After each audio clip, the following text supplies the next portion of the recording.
Top quality और consistent performance के लिए सिर्फ सिल्वर पंप नाम याद रखना। આપ જોઈ રહ્યા છો TV9, હું છું હાર્દિક મોદી। શરૂઆત કરીશું સમાચારોની, જે અમદાવાદમાં વસ્ત્રાલમાં તોફાન મચાવનારા સામે એક્શન લેવામાં આવી છે અને 5મા આરોપી આયુષ રાજપૂતના ઘરે પણ ડિમોલિશન હાથ ધરવામાં આવ્યું છે।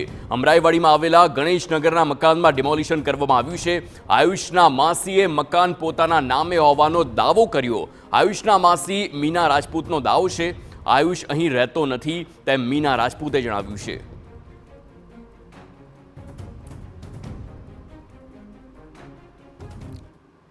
તો આ સમગ્ર મામલે સચિન પાટીલ અમારા સંવાદદાતા લાઈવ જોડાઈ ગયા છે, તેમની સાથે જ વધુ વાત કરીશું। જે પ્રમાણે આખી આ ઘટના બની છે, ડિમોલિશનની કામગીરી કરવામાં આવી રહી છે। સચિન, જે 5મો આરોપી છે તેના ઘરે પણ ડિમોલિશન હાથ ધરવામાં આવ્યું, પણ ક્યાંક ને ક્યાંક જે તેના પરિવારજનો છે તે અવરોધ ઊભા કરી રહ્યા છે, વધુ વિગતો।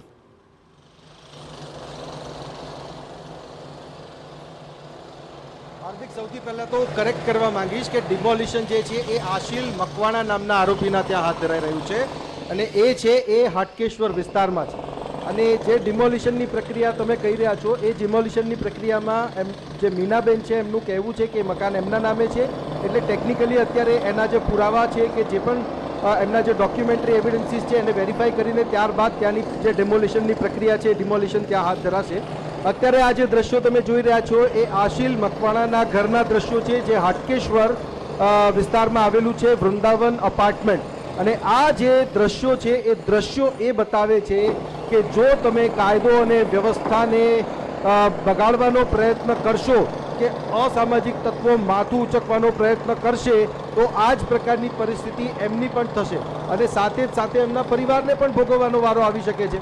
કારણ કે જે પ્રકારનો ઉત્પાત આ લોકોએ રસ્તા ઉપર મચાવ્યો, લોકોને હેરાન કર્યા, જેમનો કોઈ વાંક નથી, જેમને કોઈ આ ઘટનાઓ સાથે લેવા દેવા નથી, અને લોકોમાં એક ખોફ ઊભો કરવાનો પ્રયાસ, સીધી કાયદો અને વ્યવસ્થા ઉપર સીધો અહીંયા જે કહી શકાય કે તરાપ મારવાનો પ્રયાસ છે। અને આવા જે લોકો છે એમની સામે ડીજીપી વિકાસ સહાયે પણ જે કોરડો વીંઝ્યો છે, 100 કલાકમાં આ પ્રકારના જે અપરાધીઓ છે, જે હિસ્ટ્રી શીટર છે કે અસામાજિક તત્વો છે, માથાભારે તત્વો છે, ત્યારે એમની એક યાદી બનાવવા માટેનો જે આદેશ છે એ એમના દ્વારા કરવામાં આવ્યો છે।